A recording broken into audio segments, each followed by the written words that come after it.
So in Australia right now, the Elgato Camlink sells between $200 to $300. And while personally, I think the product is great, the price is definitely not. In today's video, I'm gonna actually be reviewing and showing you guys how to set up and give you the final results of a capture card that I picked up off eBay for $25, which practically does the same thing. G'day guys, welcome to the channel. My name is Sean and I make tech videos. I also stream on Twitch. And if you haven't subscribed to the channel already, make sure you do and turn on the bell so that way you don't miss out on when I put out new videos like hardware reviews, unboxings and tutorials, just like the one that you're watching now. If you found this video helpful, chuck it a like. If you have any questions or feedback, leave it down in the comment section down below. And I guess without any further ado, let's begin. So just a quick thing I want to share as well, this entire video, except for the end, is being shot on an iPhone 11 at 4K, and all of the audio that you're hearing is being captured through this Rode Wireless Go. So let me know what you think. I thought it was just a cool thing to share with you guys. So this here is a USB 3/USB 2 capture card that I picked up on eBay in Australia, and I paid $24.37, which included free shipping, which if you compare this to what the Elgato costs is an absolute bargain. I did have my doubts about whether or not it would work, but I mean, you have to watch until the end to sort of see how this thing performs. It has a full-size HDMI input on one end, so that's obviously to take the video signal from your PlayStation, your Xbox, or in my case, my Sony DSLR camera, which I'm going to be using as a webcam. And then the other end is just a standard USB Type A port. It is blue to indicate that it is USB 3, but from some digging and from some information I've been given, it is technically a USB 2, I guess, encoder or card or chipset on the inside. They've just painted the tip here blue to maybe charge a few dollars more. So I kind of fell for that, but I mean, I didn't really waste too much money. $24 for a capture card is pretty incredible. Now in the box, there was a little CD for providing some software and I believe drivers to get this little capture card up and running. But personally, I didn't use that CD or software just because I didn't know or trust the origins of the device or of the software, I guess, publisher. So thankfully, when I did plug this into the PC, Windows 10 recognized it straight away. I didn't have to install any drivers. So if you do get one of these things and you do have the CD thing there, don't use it.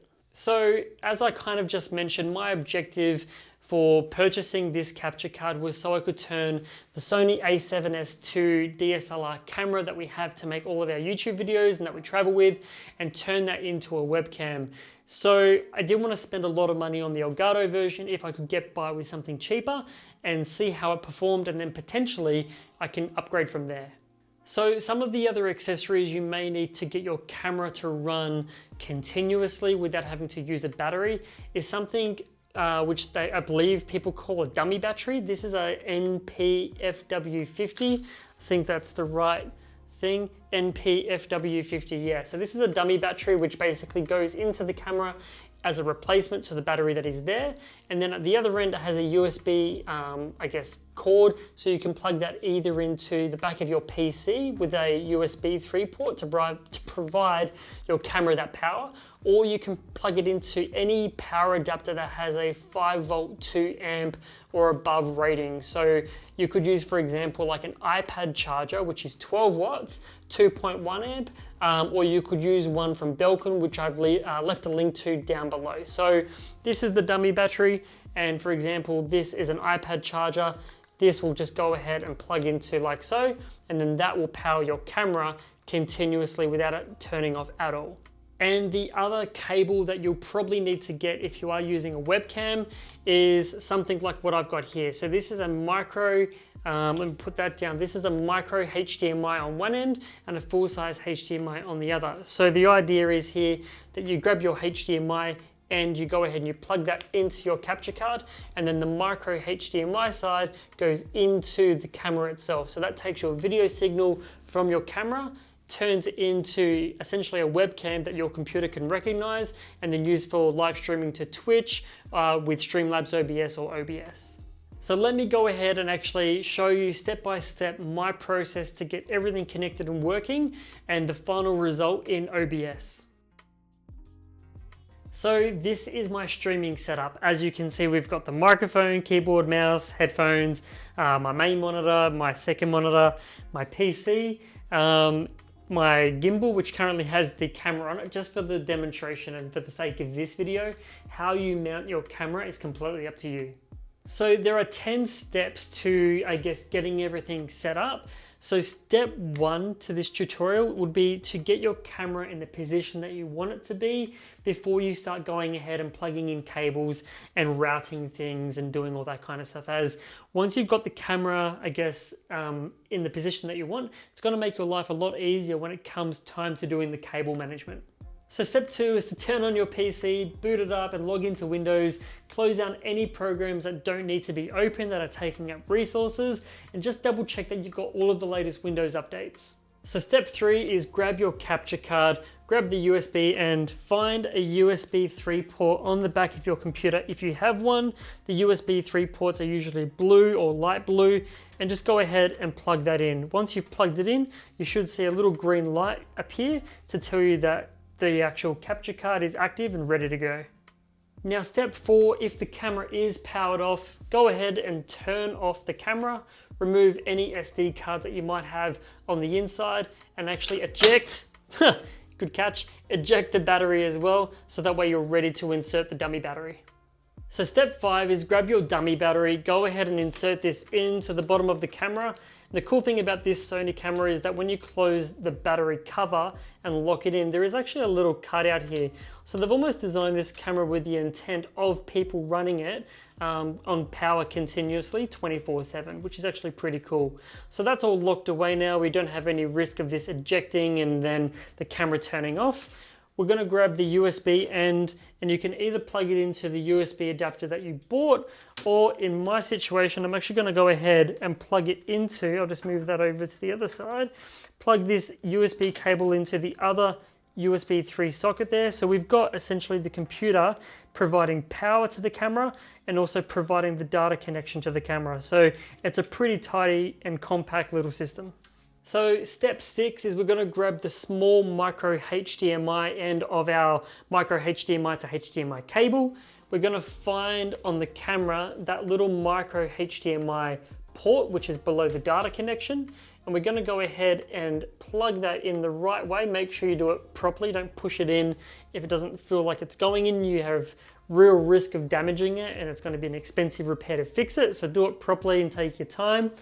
And then grab the HDMI connection, the HDMI cable, and plug that into the capture card down here. So now we've got a power link, and we've also got now our data link, and we've got that same green light we had before.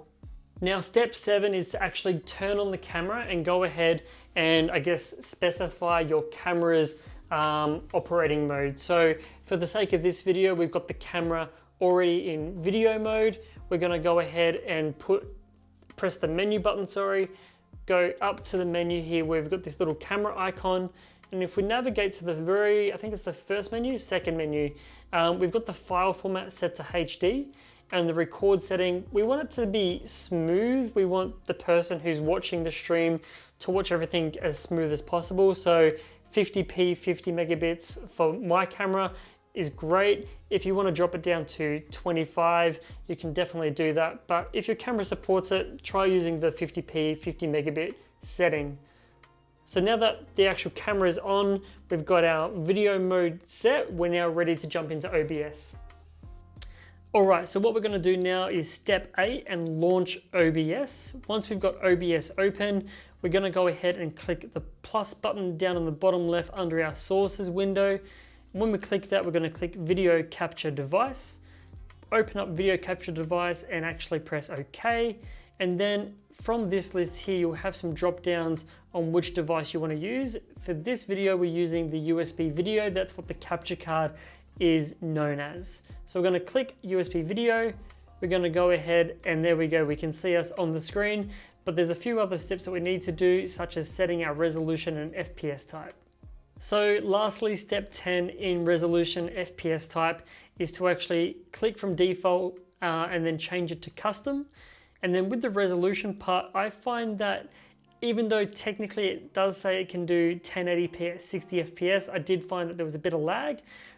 what I found personally that worked better was choosing 1280 by 720, or more commonly known as 720p, and then go ahead and choose 60 frames per second for your capture card, and then press OK. Once you've done that, you can actually go ahead and you can move your webcam around, or you can just transform, fit to screen, or adjust it and resize it however you want. Now, if you have any questions about OBS or Streamlabs OBS, there are tons of forums and different places you can go to look up information about those programs, considering that they are so popular. So if you want to know about your canvas size, or which bit rate to use, which encoder to use, just Google the thing that you want to know, and trust me, you'll find the answer. That's what I've done to learn all of this stuff. I'm definitely not a pro when it comes to OBS or Streamlabs by any means. Another YouTuber though that you might want to check out, who I'll leave a link to, is a guy called Harris Heller or Epos Vox, who have definitely helped me to get my stream looking as good as possible. Now, you can obviously tell a big difference between a normal USB webcam like the Logitech Brio webcam that I've used in the past, and a Sony DSLR camera. That being said, this Sony camera is, with the lens, about $5,500 to $6,000, and in no way am I recommending you go out and purchase a DSLR just to achieve a nice looking webcam. There are tons of other good cameras out there that you can choose that cost a lot less. If you already have a DSLR camera and you want to utilize it more, then maybe this capture card is going to help you out. And I guess, like what I said at the intro of this video, the Elgato capture card is $200 to $300 in Australia. This one costs $25. I think it looks pretty great. I can't really find a reason to justify spending $200 or $300 yet, but who knows, that day might come down the track, or if maybe Elgato wants to send me one to compare, I'll definitely do that. So let me know what you think, guys, of this capture card and of this video. Did you like the instructions? What do you think of the quality? If you have any comments or questions, let me know down in the comment section, and I'll see you in the next video. So now that you're at the end of this video and you want something else to watch, maybe a good one to check out is the video that I did about how to light your room, your gaming room, to be a more enjoyable place to be in, and also maybe for your viewers who are watching you on camera. So if you want to know how to light your room properly, go and check out the video that I'll leave a link to, a little card or whatever, up in the corner, and you can head over and check that out now.